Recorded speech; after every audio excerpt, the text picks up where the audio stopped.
आज सेंट्रल में मैं एक रिपोर्ट निकाला, दुनिया में पूरे वर्ल्ड में इंडिया सेकेंड लार्जेस्ट कंट्री है बीफ एक्सपोर्ट में, उसमें डेवलपमेंट में नहीं, बीफ एक्सपोर्ट में।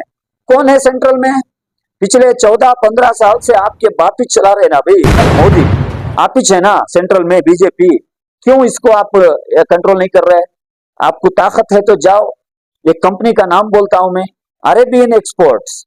अरेबियन बोलते ही आपको जहन में आता है ये मुसलमान की कंपनी है, नहीं, ये गलतफहमी में मत रहो। अरेबियन कंपनी का एक्सपोर्टर का जो ओनर का नाम है सुनील जगदीश अलंडर। स्टेटमेंट दिया जो एमएलए है वो कोसी पार्टी का एमएलए बोल के थोड़ा आप दूरबीन डाल के ढूंढना है थोड़ा। एक तो बीजेपी में भी नहीं है, बीजेपी से उसको एक्सपेल किए हैं, कांग्रेस में भी नहीं है, जेडीएस में भी नहीं है, तो कौन सी पार्टी का एमएलए? तो ये हमारे इलाके में एक बात बोलते हैं, ये दर बदर पिलने वाले जो दीवाने जिसे बोलते हैं, उसका घर भी नहीं ठिकाना बनी, उनके मुंह में ऐसे ही बातें निकलना है। इसके बातों को ज्यादा आपको हाइप करने की जरूरत नहीं, उसे बकने दो, जो भी बकना है बकने दो। स्वागत है आपका एएमके न्यूज चैनल में, मैं आपके साथ मोहम्मद यासीन नईकोड़ी। कर्नाटक शहर बीजापुर में आज एसडीपीआई अफसर कोडलीपेट ने एक प्रेस मीट के जरिए बीजेपी और कांग्रेस के कई राज बताते हुए कहा कि बीजापुर एमएलए बसवनगौड़ा पाटिल यत्नाल और एमबी पाटिल दोनों एक ही हैं और बीजापुर सिटी डेवलपमेंट को लेकर भी बात की और हिजाब को लेकर भी कई बातें बताए। साथ ही साथ ये भी कहा कि आने वाले 2028 इलेक्शन में इस बार बड़ा बदलाव होने वाला है और भी कई मसलों पर बात करते हुए अफसर कोडलीपेट ने क्या कहा, आइए देखते हैं। आज बीजापुर डिस्ट्रिक्ट का मेरा दौरा था, कल बीदर में था, परसों गुलबर्गा में था। आफ्टर दावणगेरे बाई इलेक्शन मेरा पहला दौरा था, तो मैं ये ख्याल किया कि यहाँ के हमारे मीडिया पर्सन से कुछ बातें, गुफ्तगू और जो भी हालात चल रहे हैं इसके ऊपर कुछ रोशनी डाली जाए। तो आफ्टर दावणगेरे बाई इलेक्शन बहुत सारे डेवलपमेंट्स कर्नाटक के पॉलिटिक्स में आ रहे हैं और आप भी इसको ऑब्जर्व कर रहे हैं। बहुत सारे डेवलपमेंट्स में एक बहुत ही अहम डेवलपमेंट क्या है, जो हिजाब के ऊपर की पाबंदी को जो वापस लिया गया है, ये बहुत बड़ा एक कारनामा है और इसका क्रेडिट बहुत सारे लोग आज ले रहे हैं। लेने दो, क्रेडिट लेने में हमें कोई दो राय नहीं है, लेकिन ये एक छोटा सा एजुकेशन डिपार्टमेंट का सर्कुलर वापस लेने के लिए 3 साल जो कांग्रेस हुकूमत को लगे हैं, इसमें कुछ सवाल छुपी हुई हैं। सबसे पहला सवाल, क्या आपको ये जो बीजेपी के 2022 के बोम्माई की हुकूमत के दरमियान एजुकेशन इंस्टीट्यूशन में हिजाब के ऊपर पाबंदी लगाकर एक सर्कुलर जारी किया था, सिर्फ कोई एक्ट नहीं था, कोई कानून नहीं बना था, कहीं असेंबली में चर्चा नहीं हुआ था, ये एक सर्कुलर वापस लेने 3 साल आपको कौन सी ताकत रोकी हुई थी? आज आला के सडन आपको कैसे ये ख्याल आया कि नहीं ये आज हमें करना है? तो इसका सीधा सीधा जवाब ये मिलता है, दावणगेरे के गयूर वोटर्स को इसका क्रेडिट मिलना है।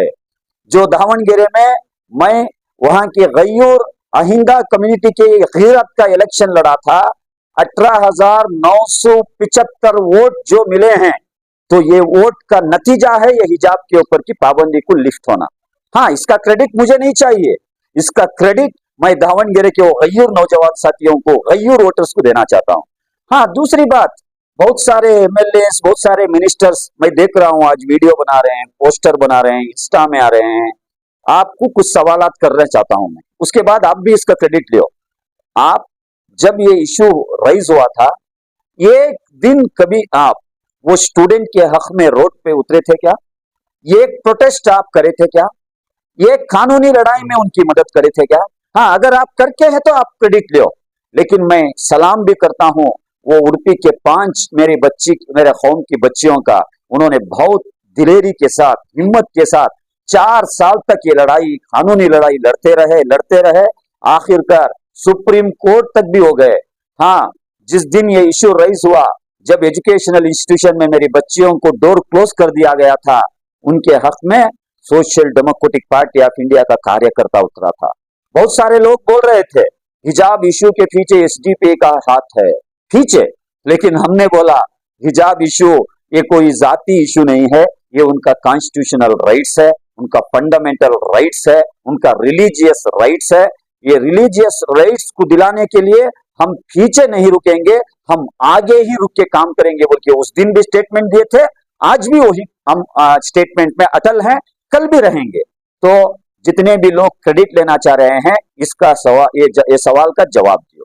दूसरा सवाल मेरा, ये जो 16,000 बच्चियों का फ्यूचर आज डिस्ट्रॉय हो गया पिछले 3-4 साल में, उसमें पता नहीं कितने बच्चियां जज होके आ सकते थे, कितने बच्चियां आईएएस हो सकते थे, केएएस हो सकते थे, डीसी हो सकते थे, एसपी हो सकते थे, प्रोफेसर हो सकते थे।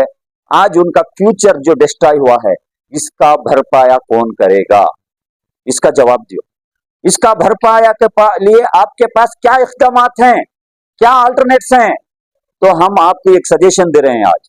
ये जो 16,000 बच्चियां में बहुत सारे बच्चियां निकाह खानी कर लेके अपनी जिंदगी बसर कर ले रहे हैं ऑलरेडी, अभी वो आके एग्जाम नहीं लिखेंगे, लेकिन बहुत सारे बच्चियां हैं मुस्कान जैसे मंडिया की और आलिया जैसे उड़पी की बड़ी दिलेरी के साथ वो लड़े हैं।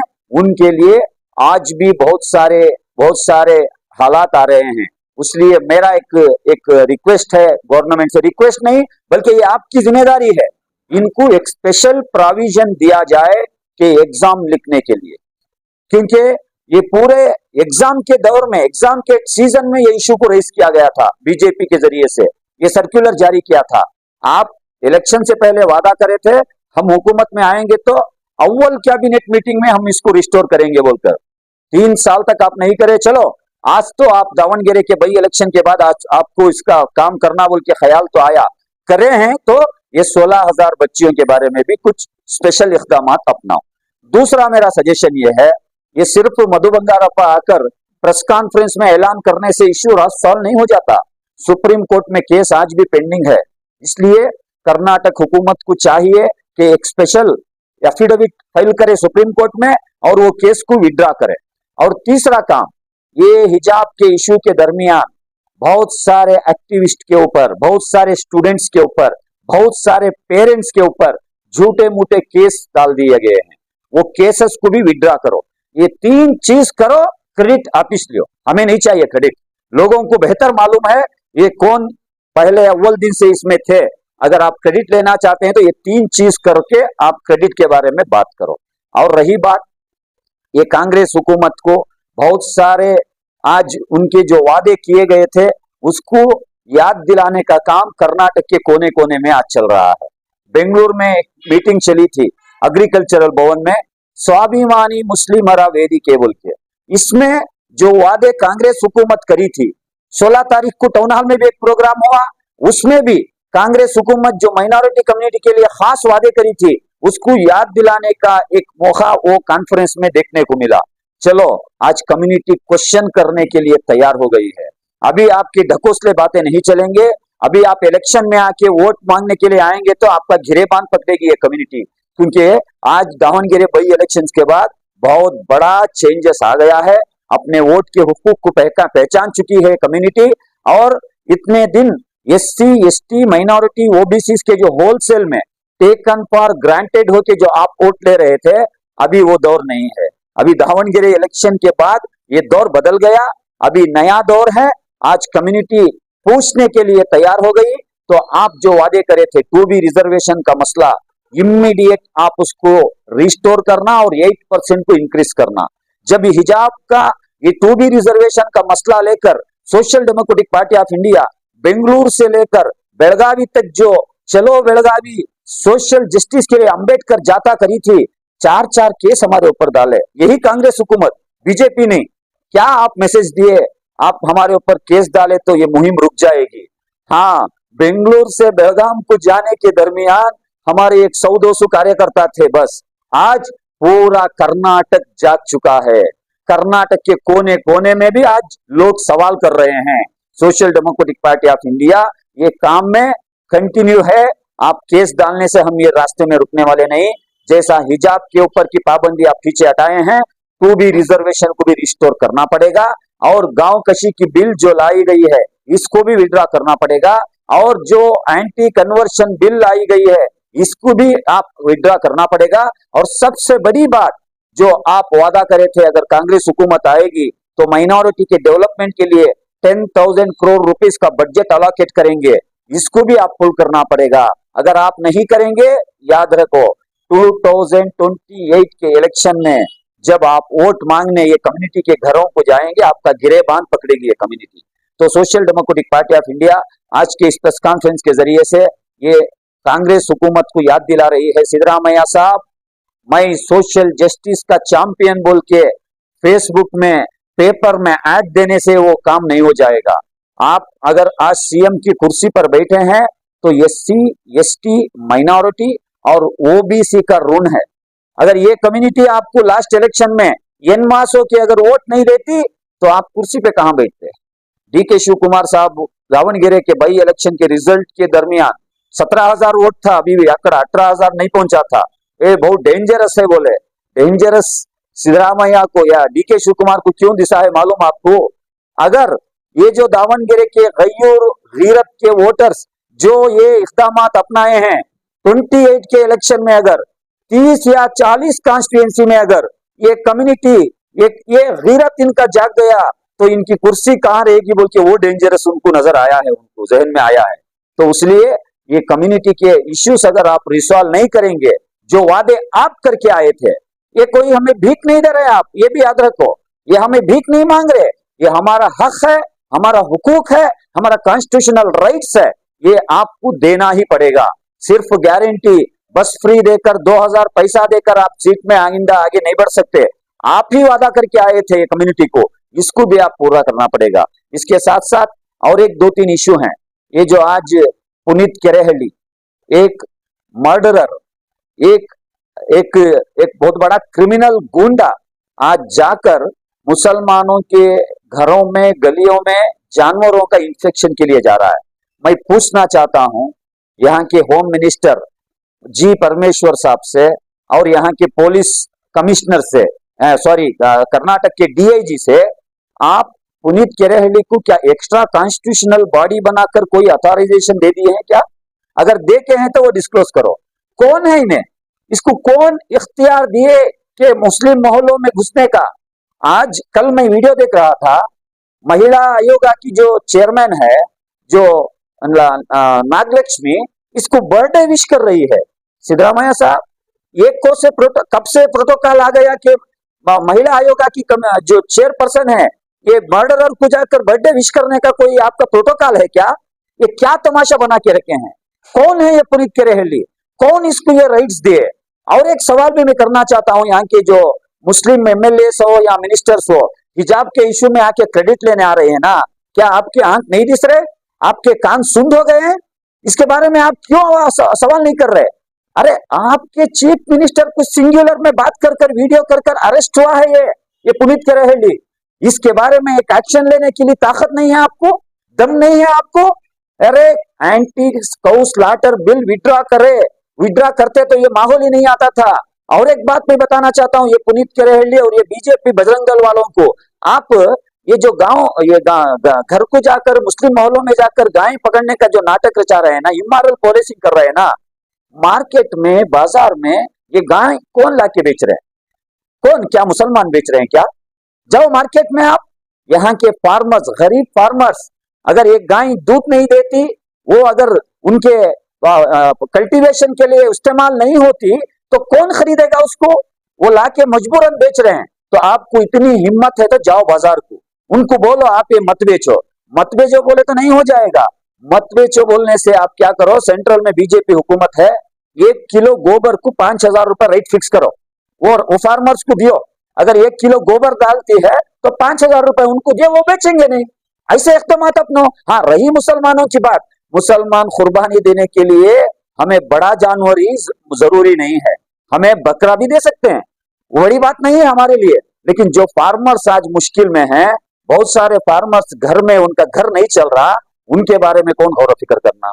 तो आज सेंट्रल में मैं एक रिपोर्ट निकाला, दुनिया में, पूरे वर्ल्ड में इंडिया सेकेंड लार्जेस्ट कंट्री है बीफ एक्सपोर्ट में। किसमें? डेवलपमेंट में नहीं, बीफ एक्सपोर्ट में। कौन है सेंट्रल में? पिछले 14-15 साल से आपके बाप ही चला रहे ना भाई, मोदी आप ही है ना सेंट्रल में, बीजेपी। क्यों इसको आप कंट्रोल नहीं कर रहे? आपको ताकत है तो जाओ। ये कंपनी का नाम बोलता हूं मैं, अरेबियन एक्सपोर्ट्स।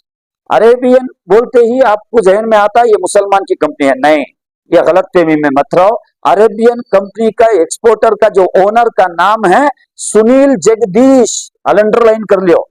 अगर आपको ताकत है, ये गल्फ कंट्रीज को, अफ्रीकन कंट्रीज को अच्छा बीफ एक्सपोर्ट कर रहा है, जाओ आपको उसका बीफ एक्सपोर्ट को रुकाओ। ताकत है कि आपको यहाँ आकर एक मामूली से एक मुसलमान के घर में जाके इमोरल पॉलिसी कर रहे हैं, आप इमोरल पॉलिसिंग कर रहे हैं। दूसरी कंपनी है अल नासिर, अल नासिर नाम है, लेकिन कंपनी का ओनर है संजू चौहान, मुसलमान नहीं है। इसी तरीके से सुको एक्सपोर्ट्स है, सुको एक्सपोर्टर्स, इस कंपनी का नाम, इसका ओनर का नाम है अश्विन राय। ये बड़े बड़े कंपनीज के नाम बोल रहा हूं मैं, ये कोई मुसलमान नहीं है। आप वहां जाके बात करने को, मोदी को बात करने को आपको हिम्मत नहीं है। यहाँ आके आप नाटक रचा रहे हैं, आपका नाटक बंद करो। और मैं कर्नाटक हुकूमत से ये मुतालबा करना चाहता हूँ, बकरीद का मौका आ रहा है, ऐसे गुंडा, ऐसे मर्डरर्स, ऐसे रेपिस्ट, ऐसे लोगों को आप कंट्रोल करो। ये पुलिस, अगर कोई गैर कानूनी काम करता है तो पुलिस है यहाँ पर। पुलिस का क्या काम है? पुलिस को क्यों वर्दी दी गई है? पुलिस को क्यों दरमा दे रहे हैं हम? पुलिस को क्यों सैलरी दे रहे हैं? तो पुलिस का काम पुलिस को करने दो, ऐसे लोगों को कंट्रोल करो।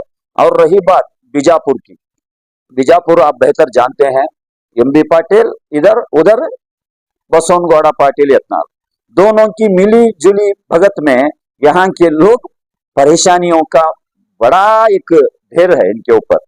ये दोनों का इंटरनल एडजस्टमेंट है। ये मियां बीबी की लड़ाई में बच्चा भूखा है, ऐसा हो गया।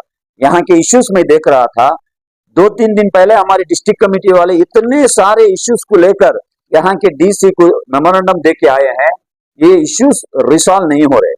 इसमें बहुत सारे इश्यूज को हमने कोट किया है, फिर भी मैं आज ये प्रेस कॉन्फ्रेंस के जरिए से याद दिलाना चाहता हूँ कि यहाँ के जो कोर इश्यूज हैं, लोगों के जो रियल इश्यूज हैं, ये इश्यूज के बारे में कामजन हो। इसमें सबसे पहला इश्यू है पीने के पाक पानी का।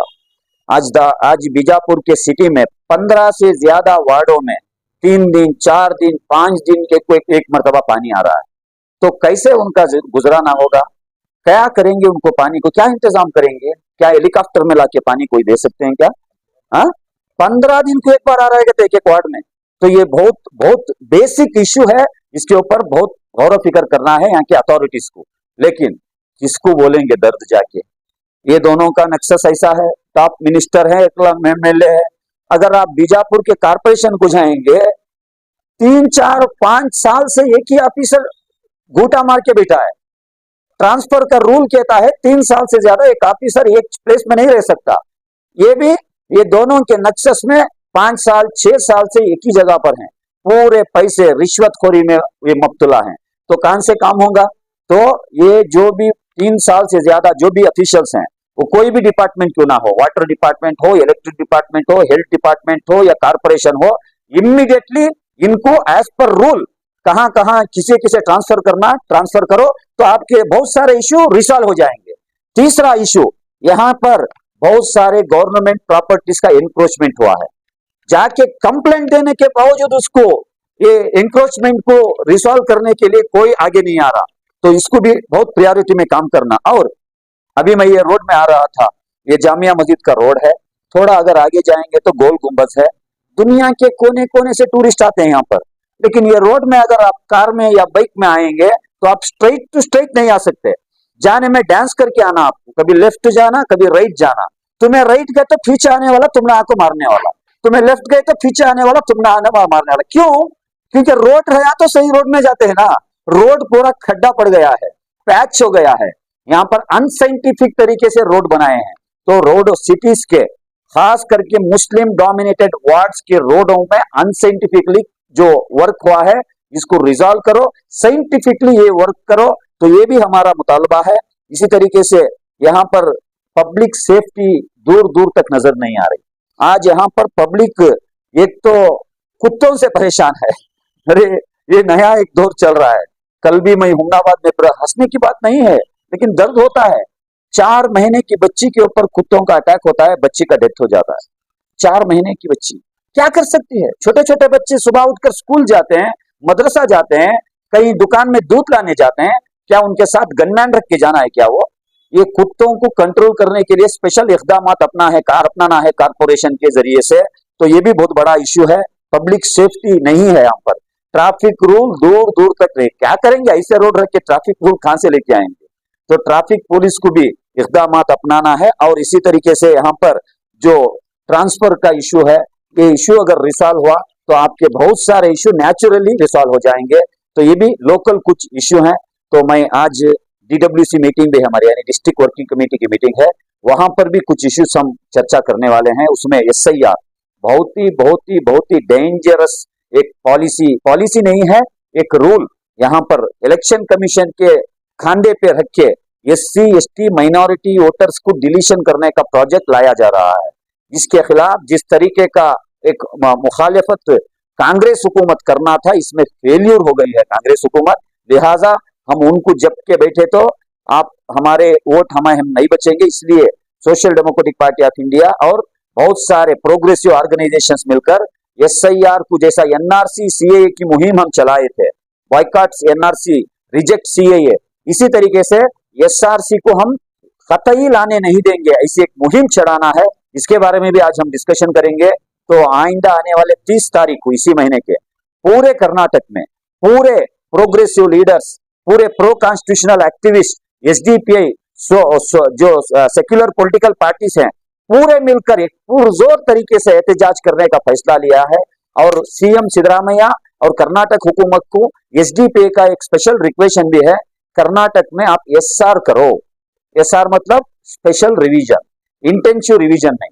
कर्नाटक इलेक्शन कमीशन से SR करके कर्नाटक में तकरीबन 5.5 करोड़ इलेक्टोरल रोल्स हैं, यानी वोटर्स हैं।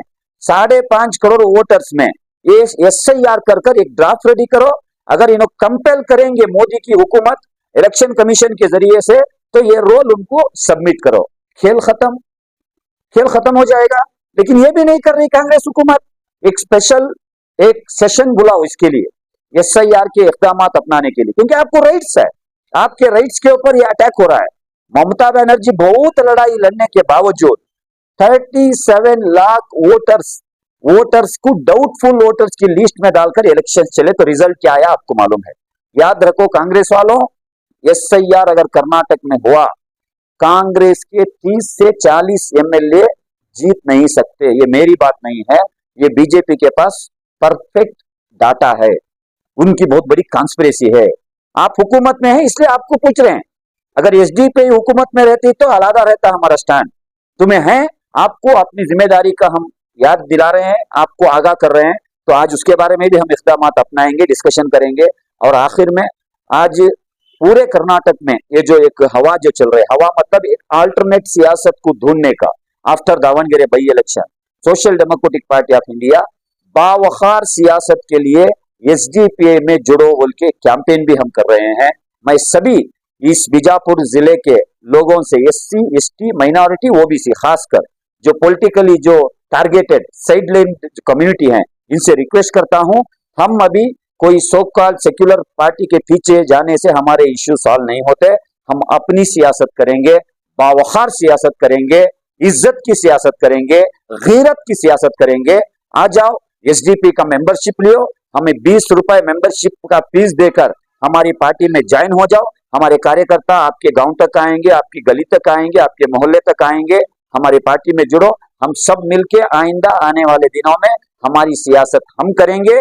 इसलिए social Democratic Party of India का जो मेंबरशिप कैंपेन है, इसको भी इस प्रेस कॉन्फ्रेंस के जरिए से मैं लोगों तक पहुंचाना चाहता हूं। ये कुछ बातें थे। तो स्टेट के जो डेवलपमेंट हो रहे हैं, ये डेवलपमेंट में हमारा भी बहुत बड़ा रोल, हमारा मतलब मीडिया पर्संस की बात कर रहा हूँ, आप भी इस समाज के हिस्से हैं। हमारे कॉन्स्टिट्यूशन के 4th पिलर हैं आप, हमारे कॉन्स्टिट्यूशन का 4th पिलर हैं। जो हुकूमत हो या लोकल अथॉरिटी हो या MLA हो या कोई रिप्रेजेंटेटिव हो, अगर वो फेल्यूर होता है, उसको जगाने का काम आप करना है। तो social Democratic Party of India भी साल के 365 दिन भी, दिन के 24 घंटे भी हम एजिटेटिव सियासत में हम जिंदा रहते हैं, लाइव रहते हैं। तो हमारा साथ दियो, हम और आप दोनों मिलकर ये समाज को सुधारेंगे, ये समाज के जो भी प्रॉब्लम्स हैं इसको रिजॉल्व करने की कोशिश करेंगे। शुक्रिया। सबसे पहली बात, ये जो स्टेटमेंट दिया जो एमएलए है, वो कौन सी पार्टी का एमएलए बोल के थोड़ा आप दूरबीन डाल के ढूंढना है थोड़ा। एक तो बीजेपी में भी नहीं है, बीजेपी से उसको एक्सपेल किए हैं, कांग्रेस में भी नहीं है, जेडीएस में भी नहीं है, तो कौन सी पार्टी का एमएलए है? तो ये हमारे इलाके में एक बात बोलते हैं, ये दर बदर पिलने वाले जो दीवाने जिसे बोलते हैं, जिसका घर भी नहीं ठिकाना बनी, उनके मुंह में ऐसे ही बातें निकलना है। इसके बातों को ज्यादा आप हाइप करने की जरूरत नहीं, उसे बकने दो, जो भी बकना है बकने दो। आज कर्नाटक के लोग अवेयर हो गए हैं, ऐसे भड़काऊ बातों में वो नहीं आएंगे। एक्चुअली जो एजुकेशनल इंस्टीट्यूशंस हैं, वहां पर पूरे मजहब के लोग आते हैं, तो वहां पर हर कोई प्यार मोहब्बत के साथ एजुकेशन हासिल करने के लिए आते हैं। कोई भगवा शाल डालने के, कोई दूसरी शाल डालने का इंस्टीट्यूशन नहीं है। इसलिए मेरा सवाल ये है, कांग्रेस हुकूमत क्या कर रही है? कांग्रेस हुकूमत ऐसे जो हेट स्पीचेस करने वालों के ऊपर हम कड़ी कार्रवाई करेंगे बोल के वादा करके आए थे ना, 3 साल में ऐसे कितने लोगों के ऊपर आप कार्रवाई करे? ये सिर्फ अभी बात नहीं कर रहा है, ये खुद सीएम सिद्धरामैया के ऊपर भी सिंगुलर में बात किया है। ये इनको दम नहीं है, इनको हिम्मत नहीं है, ऐसे लोगों के हाथ में हम इख्तियार दे के बैठे हैं। इसलिए मेरा रिक्वेस्ट ये है, ऐसे ढकोसले बातों में कोई भी मत जाओ। हमें सब, ये इंडिया जमहूरी मुल्क है, हर किसी को यहाँ पर उनके मजहबी एतबार से उनको जाने का, उनको पहनने का, उनको खाने का, उनको रहने का हक है। अपने अपने मजहबी एतबार से जो भी आपके कल्चरल एक्टिविटीज हैं, जो आपके जो ट्रेडिशनल जो रिचुअल्स हैं, उसको इख्तियार करो। क्योंकि हुकूमत में ऑलरेडी अच्छा सर्कुलर आ गया है, 3 साल बाद कम से कम। अभी ऐसे लोगों के पीछे मत जाओ, यही बोलना चाहता हूँ।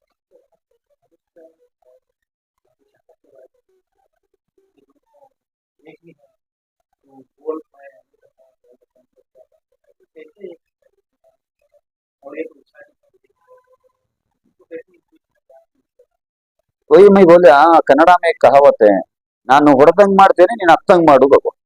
मैच मारने का, मैच बोलने का रो बोल के।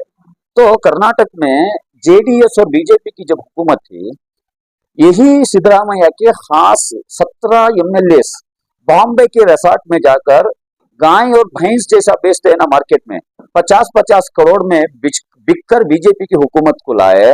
तो आज इन्हों बोल रहे हैं कि नहीं, एसडीपी बीजेपी की बी टीम है, उनकी ए टीम है। तो मैं पूछना चाहता हूँ, ये जो इनका इंटरनल जो एडजस्टमेंट है, ये लोगों को मालूम नहीं होता क्या? बिल्ली आंख मूझ के दूध पी को दुनिया को पता नहीं चलता क्या? ये पूरा इनका इंटरनल एडजस्टमेंट है, मेरा स्टेटमेंट नहीं है। कांग्रेस के लीडर, क्या नाम उसका, खुद स्टेटमेंट दिया है, कांग्रेस में आरएसएस की मेंटालिटी रखने वाले एमएलए हैं बोल के। हाँ, तो इनका पूरा मिली जुली भगत है। तो हमारी मजबूरी ये है कि हम इन लोगों की जो असली जो इनका अंदर है, इसको समझ नहीं सक रहे। लेकिन एसडीपी समझ चुकी है, एसडीपी इसके बारे में आगाह करते हुए आ रही है। ऐसा अगर चलता रहा तो लोगों के इश्यू सॉल्व नहीं होंगे, इनके इश्यू सॉल्व हो सकते हैं। ये जो पॉलिटिशियंस हैं, ये पूरे अंदर में इनका झंडा अलग है, एजेंडा एक ही है, एजेंडा एक ही है। कांग्रेस अगर सेक्युलर होती तो अव्वल फुर्सत में 2B रिजर्वेशन को रिस्टोर करना था। हिजाब के ऊपर पाबंदी विड्रा करने 3 साल नहीं लगना था इनको। दावणगेरे का या बाई इलेक्शन आना जरूरी नहीं था, लेकिन अभी दावणगेरे का बाई इलेक्शन के बाद ये जागी है। तो ये अंदर पूरे एक ही हैं। तो क्या करें, हमारी मजबूरी है, दूसरा ऑप्शन नहीं था। इनके पीछे गई कम्युनिटी, एक मौका दे के देखेंगे, कुछ करेंगे। अभी कम्युनिटी जाग चुकी है। 28 के इलेक्शन में ये दोहराया नहीं जाएगा। ये 28 के इलेक्शन में एक नया बदलाव आने वाला। सर, हिजाब जो है मुस्लिम महिलाओं का एक लिबास है, तो जो है मुस्लिम महिलाओं को जो है पर्दा करने का हुक्म है, तो सब छोड़कर जो है बार हिजाब पर ही आती है, तो इसका क्या मतलब? ये बहुत बड़ी एक कॉन्स्पिरेसी है।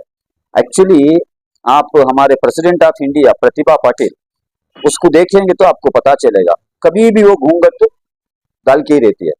वो मुस्लिम तो नहीं है, हर कम्युनिटी वाले। आप इधर बीजापुर नहीं, थोड़ा राजस्थान ये साइड जाओ, जो सेठ कम्युनिटी जिसे बोलते हैं, उन्होंने हिजाब से बढ़कर फुल पर्दा करते हैं। हाँ, मारवाड़ी ये भी कोई मुसलमान नहीं है। ये हर मजहब में है, पर्दा करो, औरत और मर्द में डिफरेंस, थोड़ा डिस्टेंस मेंटेन करो, क्योंकि इससे नहुसतें फैलती हैं। ये अच्छी सोच रखकर हमारे मजहब में 1400 साल पहले ही हमारे आप नबी करीम सल्लल्लाहु अलैहि वसल्लम के जरिए से अल्लाह ने ये हमें इंडिकेशन दिया था। लेकिन लोग समझ रहे नहीं। आज जो ये रेप चल रहे हैं ना, ये जो आज जो ये बच्चों के ऊपर जो रेप्स के इश्यू हो रहे हैं, क्यों हो रहे हैं? ये नंगा नाच, ये जो बोलते हैं फिल्म आ रहे हैं, सीरियल आ रहे हैं, ये सब देखकर, तो इससे बचने के लिए हिजाब है। ये सिर्फ मुसलमानों के बारे में नहीं बोल रहा मैं, लेकिन इसको टारगेट करके मुसलमान बच्चियां एजुकेटेड नहीं होना बोल के कॉन्स्पिरेसी इसके पीछे छुपी हुई है। आजकल देख रहे हैं आप, मुसलमान बच्चियां बहुत टैलेंटेड हो रहे हैं, बहुत IAS आ रहे हैं, IPS आ रहे हैं, बहुत टैलेंटेड हो रहे हैं। इनको रोकने के लिए ये लाया गया है, बस, इसमें दूसरा कुछ नहीं, इसमें पॉलिटिक्स छुपी हुई है।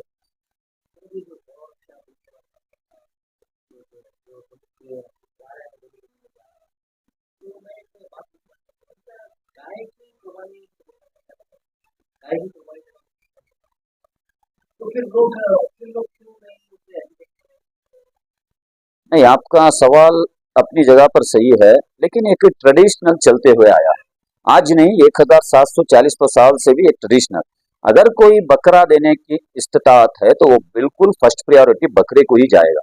चंद ऐसे भी लोग हैं कुर्बानी देना चाहते हैं, लेकिन माली हालत उतनी नहीं है, क्योंकि गाय जब आती है तो 7 लोगों की कुर्बानी दे सकते हैं। तो इसलिए एक ऑप्शन है, तो 7 फ्रेंड्स मिलकर या 7 लोग मिलकर उसमें शेयर के जरिए से दे सकते हैं, इसलिए वहां पर जा रहे हैं। अभी वो कम हो गए, अभी ज्यादा उसके पीछे नहीं जा रहा है। लेकिन सवाल वो नहीं है, सवाल क्या है, ये पुनीत केरेहल्ली को कौन राइट्स दिए भाई? इन्हें एक मर्डरर है, इसे कौन वो इख्तियार दिए, ये सवाल है। ये जेल में रहने वालों को मार्केट में लाके छोड़कर ये जा रहा है ना, तो इसका सवाल करना है हमें हुकूमत से। तो ये है सवाल असल में। हाँ, मुसलमान कम्युनिटी को ऑप्शंस हैं भाई। वो जो फार्मर्स हैं, आज मैं वीडियो देख रहा था, कल एक वीडियो आया, रो रहा है बैठकर, मेरी बीबी को हॉस्पिटल लेके जाने मेरे पास पैसा नहीं है, मैं क्या करूं, मेरे जानवर खरीदने वाले नहीं है, आओ बजरंग दल वाले बोल के उनको न्योता दे रहा है। उनकी हालात देखो भाई, हमारा तो कैसा भी गुजराना हो जाएगा, हमें बैल ही कोई होना जरूरी नहीं है। फल्ली बेचकर भी कोई बिजनेस कर ले सकता है, कोई आइसक्रीम बेचकर भी बिजनेस कर ले सकता है, तो हमें बैल का बिजनेस ही करना नहीं है। तो उनकी हालत सोचो। कर्नाटक में अगर एक जो आप कल्टीवेशन के लिए जो जरूरी नहीं है वैसे बैल को पालना है, तो दिन को 200 रुपए का उसको घास डालना है। आज हमारे बच्चों को 10 रुपए 20 रुपए का चॉकलेट दिखाने पैसे नहीं, बाप के साथ बैल पालने उन्हें पैसे कहां से लाएंगे? इसलिए मैं रिक्वेस्ट किया, अगर आपको फार्मर्स आके बेचेंगे तो ये खरीदेंगे ना, कसाई मुसलमान जाके, उन्हें ला के नहीं बेचना बोले तो क्या करो, 1 किलो गोबर को 5,000 रुपए रेट फिक्स करो, मार्केट ओपन मार्केट करो। उन्हें बैल ला के बेचेंगे नहीं, गोबर ला के बेचते हैं, बजरंग दल वाले खरीदो, बीजेपी वाले खरीदो, तो बैल बेचने भी नहीं आएंगे, खरीदने भी नहीं जाएंगे, खत्म। हो सकता है क्या है आपको दम? नहीं है, ये नहीं करते।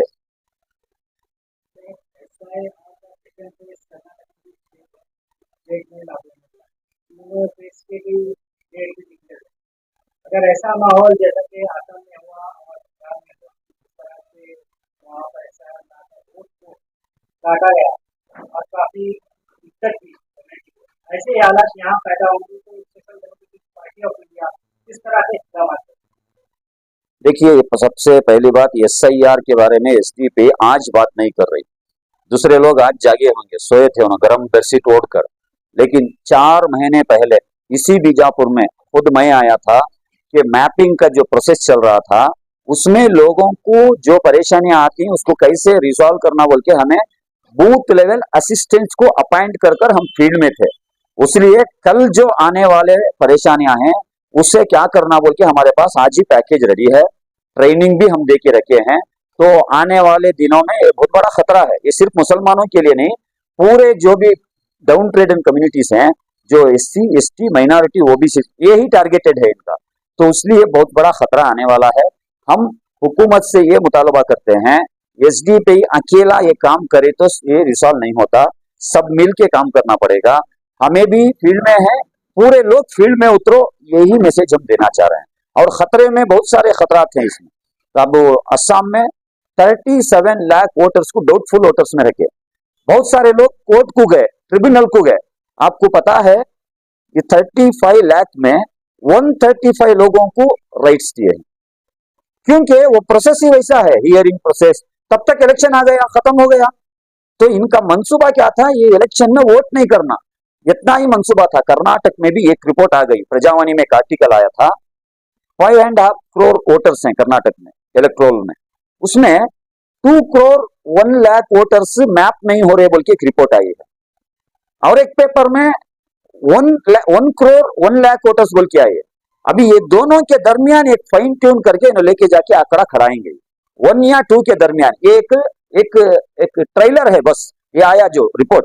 तो इसलिए कर्नाटक में बहुत बड़ा खतरा है। मेरे ख्याल से मिनिमम 1 करोड़ वोटर्स को ये डाउटफुल वोटर्स में डालेंगे, क्योंकि जो आंकड़े जो बता रहे हैं। इसलिए एसडीपीआई का मानना यह है, जिस गांव में जो भी ऑर्गेनाइजेशन है, जो भी कम्युनिटी के या जो भी पार्टी के हैं, अपने गांव में एक भी वोट डिलीशन होने, डाउटफुल में जाने के लिए मत दियो। ये जो एनुमरेशन फॉर्म का जो प्रोसेस आ रहा है, बहुत ही इंपॉर्टेंट प्रोसेस है, बहुत ही टर्निंग पॉइंट है एसआईआर के मोड में। इसमें किस तरीके से फॉर्म फिल करना, किस तरीके से इसको सबमिशन करना, और क्या कॉलम में क्या राइट करना, कौन क्या डॉक्यूमेंट देना, ये सारे चीजें हमारे पास ऑलरेडी हम ट्रेनिंग करके बीएलएस को अपॉइंट करे हैं। आपको कोई दिक्कत आती है तो हमारे बीएलएस को कम्युनिकेट करो, हमारे लीडर्स को कम्युनिकेट करो, हम आपको कोऑर्डिनेट करने तैयार हैं। ये हमारा ऑलरेडी इसके बारे में इक़दामात अपनाए।